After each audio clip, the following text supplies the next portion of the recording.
അഖിൽ കോട്ടാത്തല എന്നായിരുന്നു ആദ്യത്തെ പേര്. ഇന്നിവിടെ വന്നപ്പോഴാണ് മാരാറായി മാറിയത് ഞാൻ അറിയുന്നത്. അദ്ദേഹം നല്ല എക്സ്പീരിയൻസ് ഉള്ള മനുഷ്യനാണ്. പാർട്ടിയിൽ എല്ലാ പാർട്ടിയിലും വർക്ക് ചെയ്ത ഒരാളാണ്. അങ്ങനത്തെ ആൺകുട്ടികൾ ആരാടാ ഈ കരയിൽ വേറെ?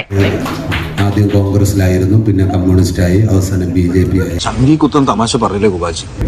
അവസാനം എല്ലാത്തിലും പ്രവർത്തിച്ച ഒരാളെന്ന നിലയ്ക്ക്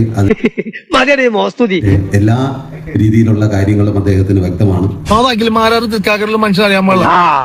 സത്യം. 100 ദിവസത്തെ ബിഗ് ബോസ് കണ്ടിട്ടുള്ള ആർക്കും എനിക്ക് കൂട്ടിയാൻ തോന്നുന്നു. സ്വന്തം ഇഷ്ടത്തിന് തട്ടിവിടുന്ന നാക്കെടുത്താന്നുണേ പറയൂ. അങ്ങനെ ഷോ കുറച്ച് ആൾക്കാരെ കണ്ടിട്ടുണ്ടാവുള്ളൂ. കാരണം അവർക്ക് കൃത്യമായിട്ട് തന്നെ അറിയാം. നിനക്കൊരു വിചാരമുണ്ട് നീ ഭയങ്കര ബോൾഡ് ആണെന്ന്.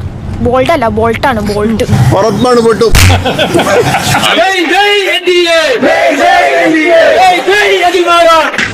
അപ്പൊ നീ ഒരുങ്ങി തന്നെ ഇറങ്ങിയിരിക്കുകയാണല്ലേ?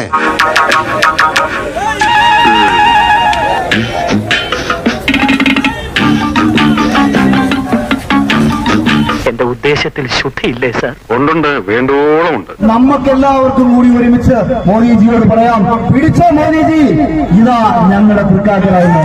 അത് പറഞ്ഞപ്പോ എന്തായിരുന്നു കയ്യടി? ആളുകളും കൂവായിരുന്നു. വേറെ ആരെങ്കിലും നിർത്തിയാൽ ഇത്തിരി ഓട്ടങ്ങളും BJP കിട്ടിയാണ്. T20 സ്ഥാനാർത്ഥിയായിട്ട് അഖിൽ മാരാർ വരുന്നുണ്ട്. അതിനെ കുറിച്ച് എന്താണ് അഭിപ്രായം? അഖിൽമാരാർക്ക് ഒരു ഇതുമില്ല. അങ്ങനെയാണല്ലേ? അഖിൽ മാരാർ ബിഗ് ബോസിലൂടെ ഭയങ്കര ബോസൊക്കെ ഉണ്ടായിട്ട് എന്താ കാര്യം? എന്താ ഉത്തമ ജനങ്ങൾ നമ്മളോട് ഇങ്ങനെ പെരുമാറിയത്? കാര്യം ബിഗ് ബോസ് ഷോ ഈ ലോകത്തിൽ എല്ലാവരും കണ്ടെന്നാണ് പുള്ളിയുടെ അഖിൽ മാരാർ ജയിക്കും തോന്നുന്നുണ്ടോ? ജയിക്കും, ഉറപ്പാണ്. ആരാ അത് പറഞ്ഞു? അതാരാ? ആരാ പിന്നെ എന്ത് ജയിക്കും? അഖിൽമാന്റെ പേര് മാത്രമേ കേട്ടിട്ടുള്ളൂ.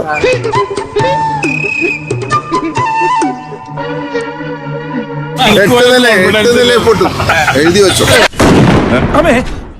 ഈ നാട് മൊത്തം അവനെതിരാ. എന്ത് ക്വാളിറ്റി അവനുള്ളൂ, എന്ത് രാഷ്ട്രീയം ഉള്ളത്? അമ്മ മനുഷ്യനെ ഒരുമാതിരി വടിയാക്കരുത്. അത് മനുഷ്യനിവിടെ തീ ചവിട്ടി നിൽക്കുമ്പോ. അല്ല, അഖിൽ മാരാർ നേരിട്ട് എന്ന് പറഞ്ഞാലും ചേട്ടനോട്ട് ഇല്ല, ഞാൻ കൊടുക്കില്ല. ഞാൻ മൂത്തോക്കി പറയും. സഹായങ്ങളൊക്കെ വേണ്ടി കേട്ടോ. ഒന്ന് പോവാടാ പോയി തരത്തി പോയി കളിക്കണം. വയറ്റിപ്പഴപ്പല്ലേ? അപ്പോ ഞാൻ